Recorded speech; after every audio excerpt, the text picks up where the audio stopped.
for a government that wants to put fiscal responsibility at the core of everything it does, it is difficult messaging. And it's not helped by the extraordinary bad blood in Westminster. Darren Jones, the former Chief Secretary of the Prime Minister, who, as Kate says, has the receipts, has publicly said this is unfunded. Like, we don't have the money, didn't have the money ready for digital ID, so that money will have to come from somewhere. So, yeah, we are in a slightly inauspicious start. Welcome to the job, Andy Burnham. Day one of his time as PM saw him sack a gaggle of cabinet ministers. Also, the Russians had a bit of a welcoming pop, firing live ammunition off the Plymouth coast. Day two has already seen a policy unravelling. It's only 9:35. I think it started to unravel about 6:50 this morning. What can we expect for the rest of the day? Let's talk to the Times political editor, Steve Swinford. Morning, Steve. Good morning. So we had a bit of a debate running through our programme, actually, of how much this matters. But it strikes me that they've done this policy on removing VAT on electricity bills. It will cost 1.8 billion, and they've said they'll fund it by a cancelled digital scheme, the digital ID scheme. But it's not as straightforward as that, is it? No, it's essentially an unfunded pledge. So they have said it's going to cost £850 million for 1 year, and they have said we're going to fund that by freeing up money that would have gone on digital ID, which on paper sounds great. But there is a catch, because the digital ID programme was supposed to be funded by savings that haven't been identified yet. So what we have here is an £850 million pledge that is essentially unfunded. They don't have the money for it. It's going to have to come probably from cuts elsewhere, and that adds to bills that we've already got coming at the budget, a big hole for defence, other things, and that's before you get to further spending priorities. So on the first day, for a government that wants to put fiscal responsibility at the core of everything it does, it is difficult messaging. And it's not helped by the extraordinary bad blood in Westminster. Darren Jones, the former Chief Secretary of the Prime Minister, who, as Kate says, has the receipts, has publicly said this is unfunded. Like, we don't have the money, didn't have the money ready for digital ID, so that money will have to come from somewhere. So, yeah, we are in a slightly inauspicious start. And how much it matters is an interesting question, because Kezia is making the case, well, it's just showing where they want to go. It's sort of vibenomics. And some of our listeners are saying, well, hang on a second, you're supposed to be doing politics differently and honestly and openly, and the first thing you try and do is slip an unfunded pledge on us. And exactly, and we are expecting more pledges this week. So we've also got a pledge, we think, coming on bus fares. It's not announced yet, but we expect that there'll be a return to the £2 cap on bus fares. That's probably for later in the week. And again, there are questions about how that's going to be funded. So, look, John Healey, the former Defence Secretary, was put there to reassure the markets. Like, he benefited hugely from the fact he wasn't Ed Miliband and was seen as a kind of safe pair of hands, and that did work to a degree. But they've got to be really careful. They're walking effectively a fiscal tightrope, and if they go one way or the other too much, they'll end up falling off it. And one of the things you've got to look at is, we saw the Prime Minister yesterday very briefly in a huddle for political editors in the Rose Garden. This was before he'd done the mass purge of Starmer Loyalists and all the rest of it. And in the space of 4 questions, he kind of made 4 really big stories. He was talking about a huge kind of making social care funding free at the point of use for the NHS, which experts think would cost 18 billion. He was talking about kind of exploiting the full flexibility within the fiscal rules for additional billions of pounds more in infrastructure spending. And then he kind of wandered into talking a little bit about the threshold on income tax. And obviously he's concerned about that on the personal allowance for people who are less well off. So it was, his words matter, and what the government does matters, and I think they're going to have to be really careful to make sure that everything they do now is copper bottomed. And he wants to give jam to everyone, doesn't he? I mean, that you can maybe do that. Boris Johnson had the same thing. When you're a mayor, you can maybe do a bit of that, but if you're looking at the money that's available, like adult social care, again, absolutely necessary, and many people say good on him for referencing this, recognising the problem. But if he does what he says he's going to do, that's 18 billion quid.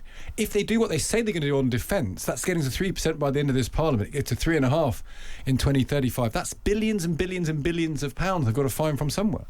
That's an extra £25 billion a year, equivalent to a 3p hike in income tax. So, look, money is tight, and that's the problem he's going to face. He wants, obviously, to make an impact on the cost of living and show people he's on their side. And the energy bills announcement might be a good way to start doing that.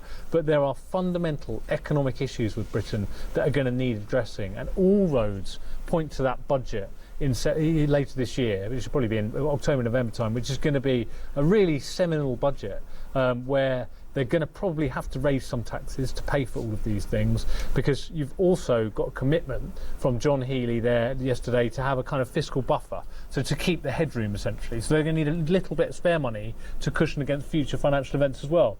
Really challenging, and that is not going to be made easier by the fact you've got extraordinarily embittered, really angry Starmer allies. I mean, the stuff I was getting last night around midnight, people are absolutely Give us a flavour of it, but maybe don't use all the words. They were saying, someone said to me, it is factionalism on speed. He has done this, he has created this, he wants to end it. It's the bitterness is going to be hell, someone else said to me. There were really, really upset people out there. And it's fine, that is obviously Andy Burnham's choice, but I think the extent of the purge, this was a reshuffle that ultimately rewarded those that had revolted against Starmer, and those that were loyal to Starmer all got killed. And that's not surprising, but it was supposed to be, we thought, a broad church reshuffle which would try to keep some, we assume by definition broad church didn't just refer to political spectrum where people were on that, but also to possible Starmer allies keeping jobs. But no, all of the core ones lost their jobs, and it was incredibly brutal when you stand back from it. Yeah, and I'm sure your WhatsApp messages will be full of that for the days to come. Steve, great to speak to you. Thank you. That's Steve Swinford, the Times political editor. It's 9:41. A development this morning on Thames Water. The group of lenders trying to save it from falling into government control are offering the government a golden share. What's that when it's at home? Our business correspondent Dominic O'Connell is here. I'd like a golden share, I think, of a water company, would I, maybe? Well, you might well do. So this group of investors are trying to stop Andy Burnham from taking it off them. They're pursuing a recapitalisation of Thames Water. One of the concessions I've offered just in the past few minutes is what they call a golden share. We don't know exactly what the terms will be. Golden shares tend to be an equity stake that allows you control over and above the economic interests of the shares, so you can perhaps control the management, or you get to say if the company is sold, you get to be able to block it. So it would depend upon what rights came with that golden share. But it is an olive branch towards the government, and it will be part of a revised rescue package which they're working on. We don't know when it will come. It is interesting. I think Thames Water could be quite an interesting thing for the Burnham government. The Blair government got itself into a real knot with rail track, if you remember. Yeah. And one Blairite minister who was a rising star, Stephen Byers, his career was ended over his handling of the rail track nationalisation. So hopefully another former Blairite won't come to grief over Thames Water. Why are they fighting so hard to hold on to Thames Water? I think because they believe that a recapitalised Thames Water, if it gets the right regulatory settlement, which is a euphemism for a slightly... let-off of the fines, basically. Well, I think they're going to say they're going to pay the fines, but they want to be exempt from some regulatory actions in the future. And if they do that, then they might be able to float a recapitalised Thames Water on the London Stock Exchange. Well, there'll be floating sewage in the rivers as well. That's the problem, isn't it? And that would be a very... Thames Water would be a very valuable golden thing. shower, someone made the point. Dearie. Not a golden share. Indeed, and so that's why they wouldn't be wanting to hang on to it if they thought they were going to lose money. And also, they do have about 17. I think this group speaks for about 17 billion quid worth of lending, so they don't want to write it all off. Yeah, it's a really good point. Talking of people who are optimistic this morning, who's happy about the new administration? Well, people who are happy about the choice of Chancellor are shareholders in Britain's two biggest defence companies, because they're the biggest movers on the London market this morning. Babcock International, the second biggest, its shares are up 7% on the idea that John Healey might be able to push through defence spending increases. BAE Systems, the largest British defence contractor, up 3% and a bit. There isn't, though, just finally, a particularly promising historical precedent for the new Chancellor. It's got to do with his last name, doesn't it? No, Healey. The last Healey who held the post of Chancellor was Dennis Healey, Chancellor in a Labour government in the mid-1970s.